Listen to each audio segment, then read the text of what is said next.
Vallabhaneni Vamsi arrest తర్వాత కృష్ణా జిల్లాలో రాజకీయం వేడెక్కింది.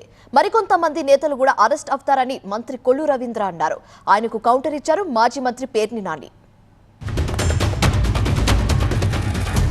తప్పకుండా ఎలాంటి వ్యక్తులు ఎవరు కూడా మా బంధంలో కూడా ఉన్నాడు. రైస్ కింగ్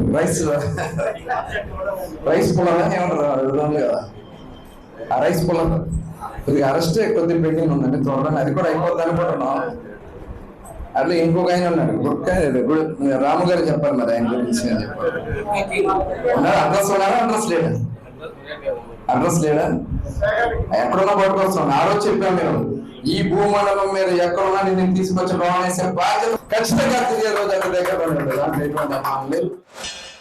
అతను మంత్రి పదవి హోదా ఎలగబెడతాకి తప్పితే ప్రజాసేవకు కానీ, మా ఊరు బాగు చేయటానికి కానీ, రాష్ట్రాన్ని బాగు చేయటానికి కానీ ఎందుకు పనికి రాకుండా కేవలం లోకేష్ దగ్గర గింజలు రాలిపడిన గింజలు ఏరుకుంటాకి మూటలకు అప్పచెపితే ఆ మూటల్లో రాలిపడిన నోటుల్ని జేబులో కుక్కుని సంతోషపడటానికి తప్పితే మరొక దానికి పనికిరాని మనిషి.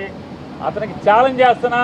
ఇప్పటికి నవంబర్ డిసెంబర్ నుంచి మోగుతున్నావు, పేర్ని నాని అరెస్ట్ చేస్తాను, నేను రోడ్ల వెంబడే తిరుగుతున్నా.